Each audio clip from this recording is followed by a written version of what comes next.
Segunda Reis, capítulo 20.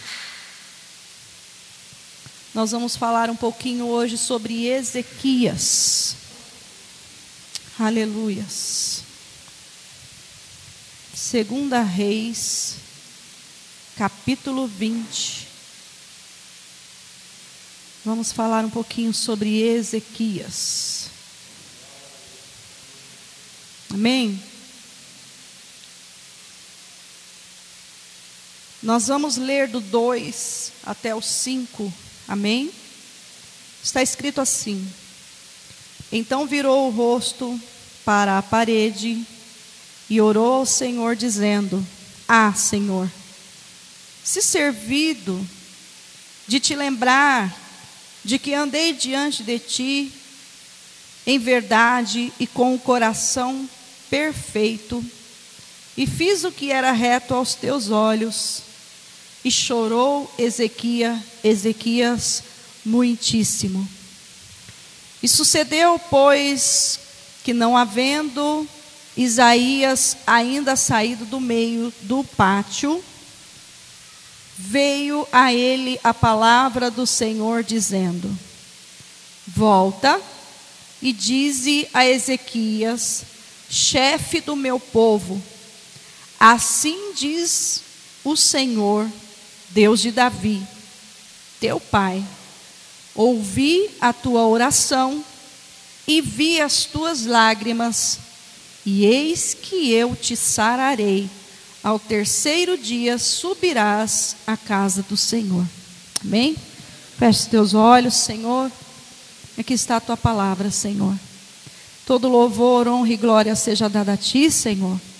Nós queremos ouvir a tua voz. Queremos estar atento àquilo que o Espírito diz à tua igreja, Senhor. Pai, manifesta a tua verdade, Senhor, e a tua vontade no nosso meio, Pai. E o teu nome seja glorificado e exaltado em nome de Jesus. Amém. Amém? Pode tomar seus assentos. Eu gosto muito dessa história de Ezequias, que uma experiência muito forte, né, que Ezequias teve de oração. A gente vê muitos pregadores, muitas pessoas ministrando sobre essa oração de Ezequias, falando sobre a experiência dele, né, da enfermidade que ele teve, né, e a experiência que ele teve com Deus. E eu resolvi hoje sentar e meditar um pouco nessa palavra, né? Não sei se eu vou conseguir lembrar de tudo que no momento que eu estava lendo ali, o Espírito Santo foi ministrando no meu coração. Mas aquilo que o Senhor ministrar agora, eu vou passar para os irmãos, né? Para que o Senhor também ministre ao coração de vocês, para a gente ver, né, o poder que o nosso Deus tem, né? E o compromisso que Deus tem com o povo dele. A palavra de Deus, ela relata, né, sobre Ezequias, e fala que aos 25 anos de idade, Ezequias, ele começa a reinar. E conforme Ezequias começa a reinar, a palavra de Deus relata que a primeira coisa que ele teve a preocupação, né, foi de reparar a casa do Senhor. Eu acredito que naquela época, cada rei que deixava ali o seu reinado, alguma coisa, né, que ele deixava, alguma coisa precisava ser reparada, né? E a palavra de Deus relata que Ezequias, a primeira preocupação que ele teve, foi de primeiramente reparar a casa do Senhor. Depois de reparar a casa do Senhor, ele teve o cuidado de tirar, né, de abolir toda a idolatria, derrubar as estátuas que tinha, né? E abolir a idolatria no meio do povo. E também a palavra de Deus relata que Ezequias, ele se depara também com o povo adorando a serpente que Moisés tinha também construído. E Ezequias vai e vê aquele povo ali, já tinha dado nome à serpente, já estava adorando a serpente de uma forma ali que, né, Deus ele não estava se agradando. Ezequias também vai e destrói aquela serpente. E diz a palavra do Senhor que Ezequias começa também, né, a fazer tudo novo, a renovar. Ele começa ali novamente, né, a trazer a celebração da Páscoa. Ele começa a fazer tudo conforme a vontade de Deus. E diz a palavra do Senhor que enquanto ele estava fazendo isso, né, ele estava fazendo com excelência, de uma forma que a própria palavra diz que o rei Ezequias, né, na época que ele estava reinando, a Bíblia relata aqui que nunca houve alguém que reinou como Ezequias, nem antes e nem depois. Tamanho foi a excelência do reinado de Ezequias. Mas o que acontece? Quando Senaqueribe, né, fica sabendo dessa excelência de reinado de Ezequias, Senaqueribe, rei da Síria, resolve invadir a Judá. E quando ele invade a Judá, o que acontece? Ele começa ali a pegar aquelas pessoas, a trabalhar na mente daquelas pessoas, e ele começa a amedrontar aquelas pessoas e falar assim: olha, agora é melhor que vocês venham com a gente, porque se vocês não vier, nós vamos acabar com todo mundo, nós vamos destruir, e eu já vou avisando a vocês, o Deus de vocês, o Deus de Ezequias, dessa vez não vai fazer nada por vocês. E ali aquele povo começa a ficar amedrontado, e Senaqueribe com aquela ameaça, afrontando, aquele povo sentado em cima dos muros.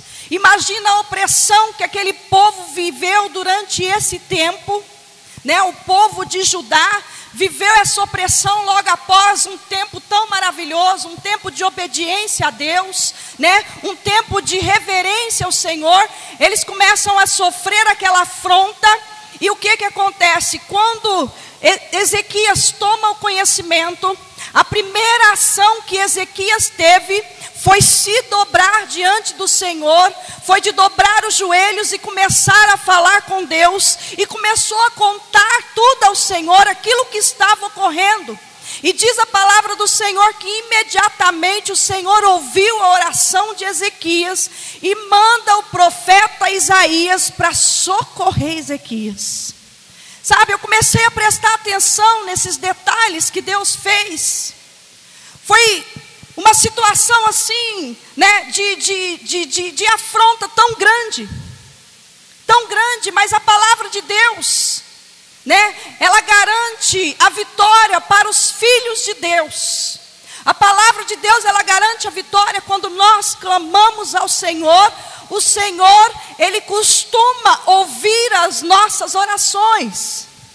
E não foi diferente ali com Ezequias. A palavra de Deus diz que quando o profeta Isaías veio, o profeta Isaías já veio falando assim, tudo através né, de Deus. Deus, ele manda o recado: olha, eu vou fazer com Ezequias o seguinte: eu vou esmagar Ezequias com os meus pés, eu vou esmagar esse exército com os meus pés, e eu vou colocar um anzol no nariz de Ezequias, eu vou pôr um freio na boca dele, e eu vou fazer ele voltar pelo caminho de onde ele veio.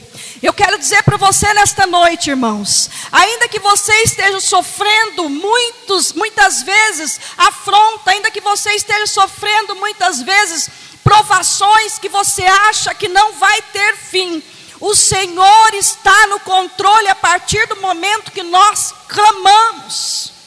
Sabe por que muitas vezes a luta continua? Sabe por que muitas vezes a luta parece que não vai ter fim? Porque nós nos esquecemos de orar. Nós nos esquecemos, muitas vezes a gente pede socorro no Facebook, a gente pede socorro no WhatsApp, a gente começa a pedir socorro aqui e ali, mas a última coisa que nós fazemos é dobrar os nossos joelhos diante do Senhor e pedir a Ele misericórdia.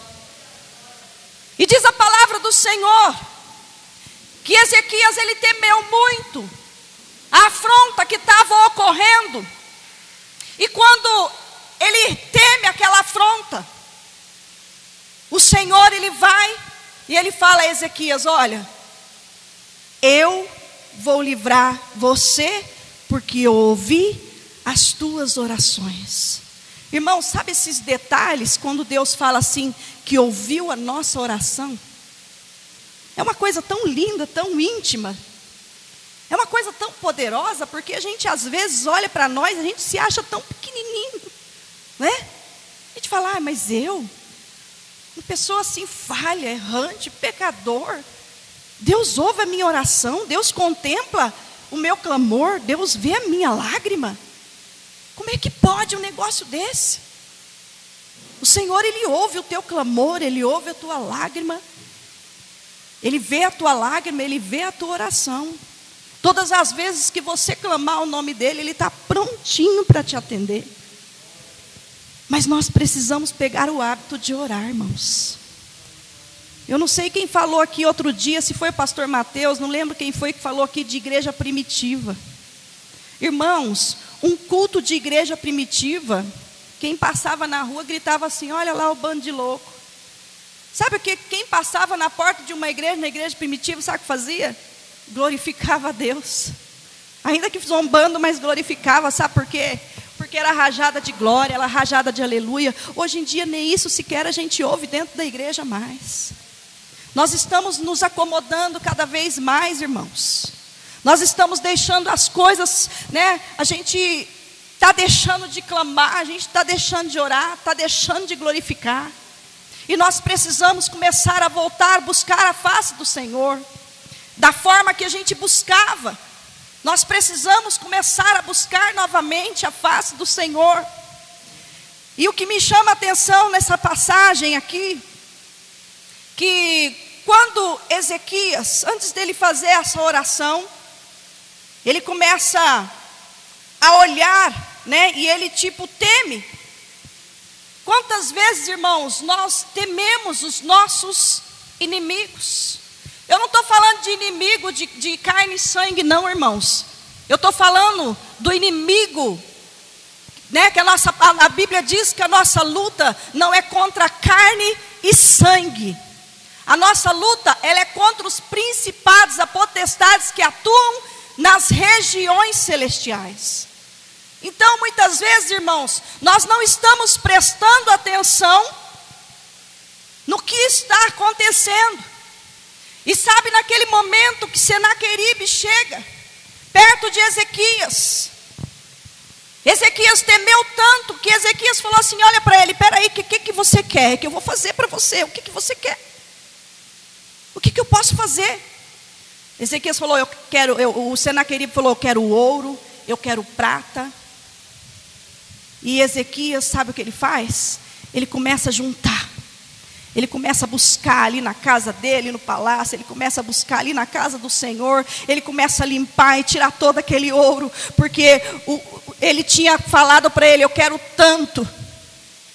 E quando ele viu que não tinha a quantidade que ele precisava entregar para aquele rei, ele vai ali no portal da casa do Senhor, do templo do Senhor, e ele tira o ouro do templo, do portal, da porta da casa do Senhor, e entrega aquele homem. Olha como que muitas vezes, irmãos, o momento nosso de fraqueza, nós temos que tomar cuidado, irmãos, porque no momento de fraqueza, nós entregamos o que nós temos de mais precioso nas mãos do inimigo. No momento, muitas vezes, de prazer da nossa carne, no momento, muitas vezes, de medo, nós entregamos aquilo que é mais precioso, que é a nossa vida espiritual, é a nossa vida com Deus. Ezequias tinha feito ali um tempo tão maravilhoso com Deus, um reinado, uma intimidade tão grande com Deus. De repente, no momento de afronta, ele entrega tudo para aquele rei.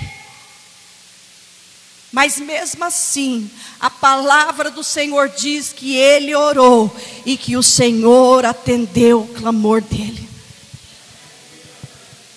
E de repente, após o Senhor conceder essa vitória para Ezequias, Deus avisa Ezequias que ele tinha que consertar, que colocar em ordem a sua própria casa. Imagine, irmãos, Deus avisando para Ezequias: prepara a tua casa, porque você vai morrer e você não vai viver. Imagina o que não passou. Ele começou a indagar aqui, conforme a gente leu aqui. No versículo 3 do capítulo 20, ele começa: ah, Senhor, se servido te lembrar que andei diante de ti em verdade, com o coração perfeito, e fiz o que era reto aos teus olhos. E chorou Ezequias muitíssimo. Mais uma vez, Ezequias está ali. Quando ele recebe essa palavra vinda da parte de Isaías, do profeta Isaías, Ezequias coloca a cabeça na parede e ele começa a chorar, e ele começa a clamar ao Senhor.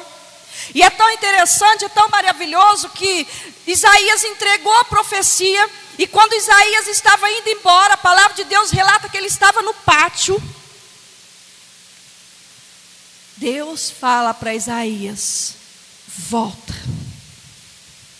Sabe, irmãos, o que eu compreendo com isso? Que o amor de Deus é tão grande, irmãos. O amor de Deus é tão grande, que todas as vezes que nós clamamos Ele não vai deixar a gente com o nosso clamor no vácuo, com a nossa oração no vácuo. Ele olha para Isaías, ele fala assim: volta para lá, volta para lá. Talvez o Senhor tenha falado para Isaías: volta para lá, que eu não posso deixar o meu servo da forma que ele está. Eu preciso fazer alguma coisa. O clamor dele me incomodou. Eu também vi as lágrimas dele descendo. Talvez você esteja nessa situação. Senhor, tenha misericórdia de mim, Pai. Me ajuda, Senhor. Eu preciso novamente me levantar. Eu preciso novamente me erguer. Quantas vezes o inimigo tenta tirar as nossas forças, irmãos, e quantas vezes a gente olha para a Bíblia, a gente não tem força nem de pegar a Bíblia. Isso acontece comigo? Será que acontece com mais alguém aqui? Acontece, irmãos. Porque é a nossa fraqueza, muitas vezes, que não deixa a gente nem sequer ler a Bíblia, nem sequer falar com o Senhor. E Deus olha aqui no versículo 4, Deus fala: e sucedeu que, não havendo Isaías ainda saído do meio do pátio, veio a ele a palavra do Senhor dizendo: volta e dize a Ezequias, chefe do meu povo, assim diz o Senhor, Deus de Davi, teu pai: ouvi a tua oração e vi as tuas lágrimas, e eis que eu sararei, e ao terceiro dia subirás à casa do Senhor. Um detalhe que me chamou a atenção nessa palavra, que Deus estava ali novamente atendendo a oração de Ezequias, por amor a Davi. Você já parou para pensar que as tuas obras de hoje, elas vão interferir nas obras dos teus filhos futuros? Já parou para pensar nisso?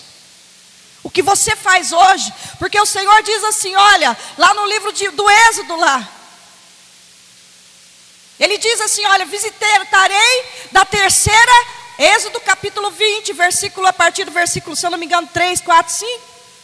Visitarei a maldade dos pais nos filhos até a terceira e quarta geração. E ele fala assim, mas se me obedeceres, também abençoarei até 1000 gerações.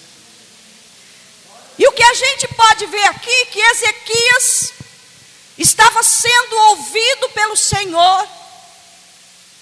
Deus ainda estava ouvindo a oração de Ezequias por amor a Davi, que nem estava na terra mais, já tinha partido, dormido no Senhor, mas Deus estava ainda com um compromisso com Davi.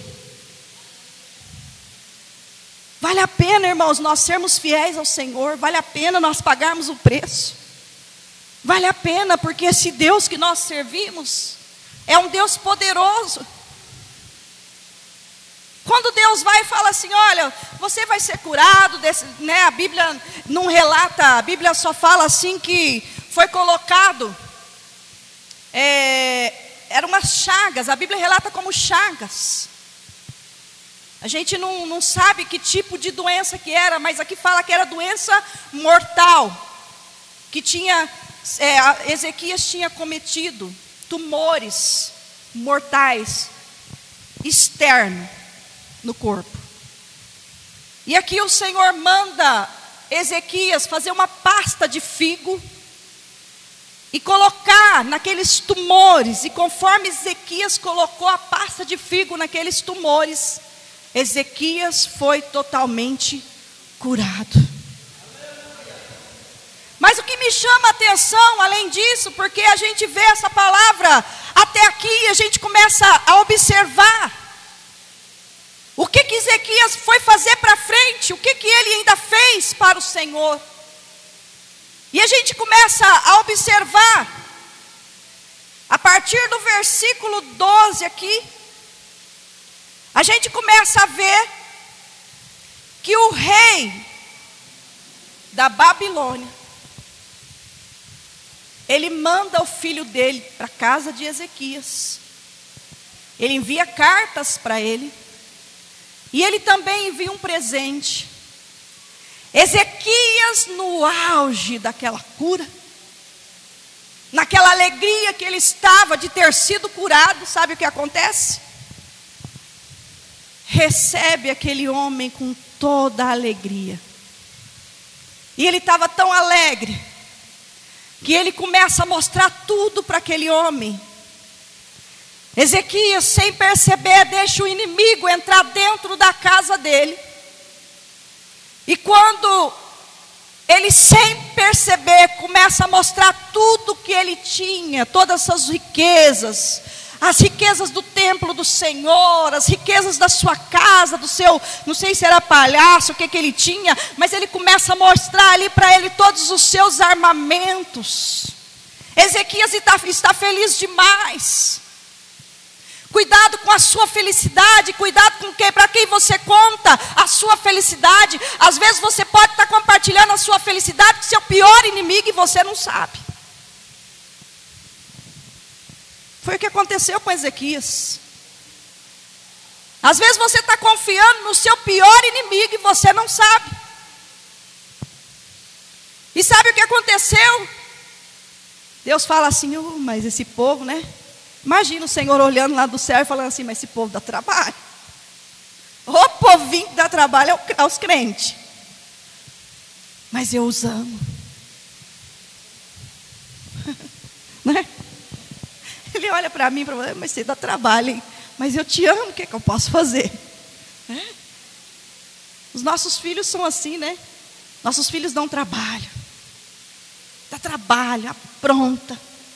Faz birra. Faz muitas vezes malcriação. A gente repreende, mas a gente ama, né?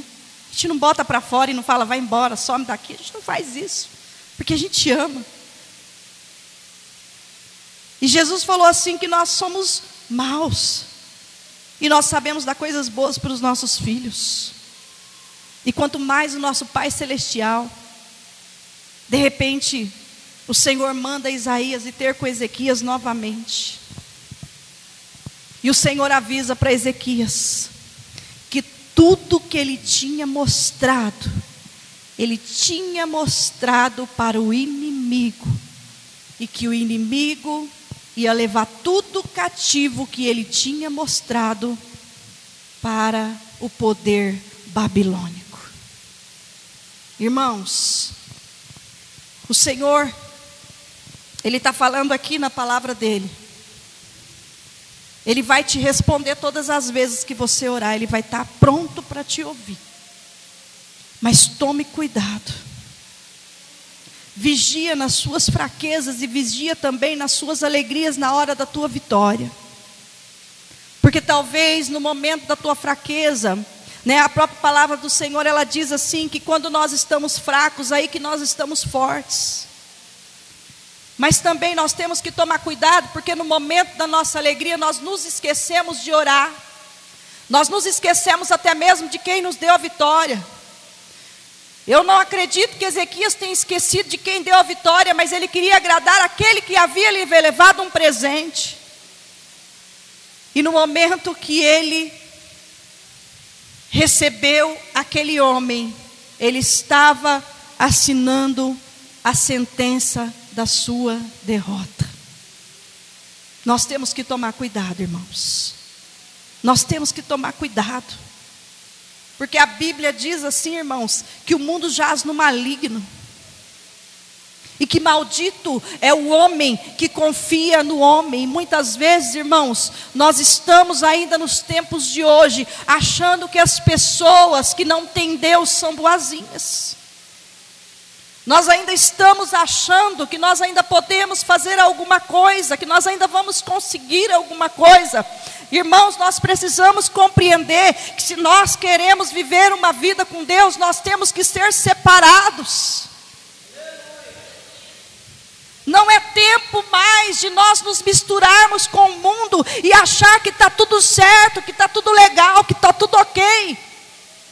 Irmãos, o inimigo muitas vezes fica só esperando para amar uma enrascada para a gente cair. Mas Deus, Ele é poderoso, que está nos avisando hoje. Eu estou cuidando de você, mas vigia. Vigia.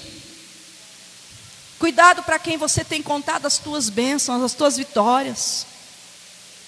Eu não sei por que eu vou falar isso aqui hoje, o Senhor sabe. Marido, cuidado para quem você anda falando dos problemas de dentro da tua casa, os problemas da tua mulher.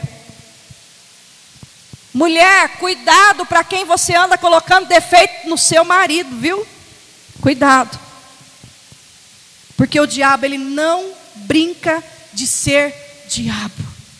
E nós não podemos brincar de ser cristãos. A palavra de Deus diz assim, sim, não, não. O que passar disso é procedência maligna. Nós temos que começar a tomar uma atitude de fé nas nossas vidas. E colocar as nossas vidas diante do altar do Senhor. E começar a fazer a diferença na face da terra, irmãos. Outro dia eu estava analisando e eu estava pensando assim, Senhor.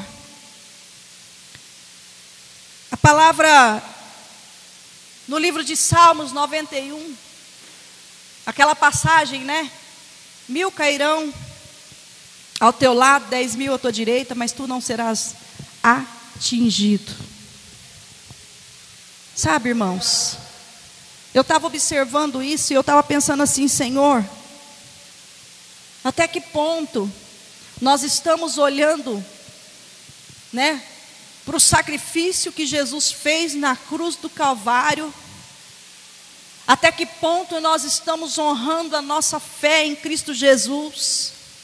Até que ponto nós estamos entregando a nossa vida ao Senhor? Até que ponto nós estamos negando o nosso eu? Até que ponto nós estamos trabalhando dentro de nós para que nós venhamos ser conforme o Senhor se agrada?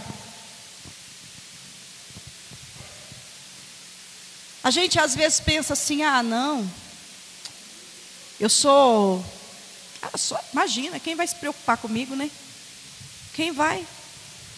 Eu sou tão pequeno, sou tão falho, tenho a minha vida lá, simples. Mas tem muitos observando a gente. Muitos, irmãos. Muitas pessoas estão observando os nossos atos, as nossas atitudes.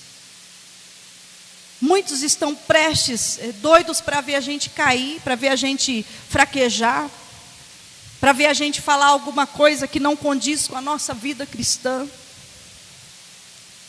Os ouvidos, eles estão em todos os lugares, estão atrás dos muros. E a gente pensa que às vezes, não, ninguém está vendo. O Senhor está alertando aqui nesta noite, cuidado com as tuas atitudes quando ninguém está vendo, porque o Senhor está vendo, e o diabo também. Amém, irmãos?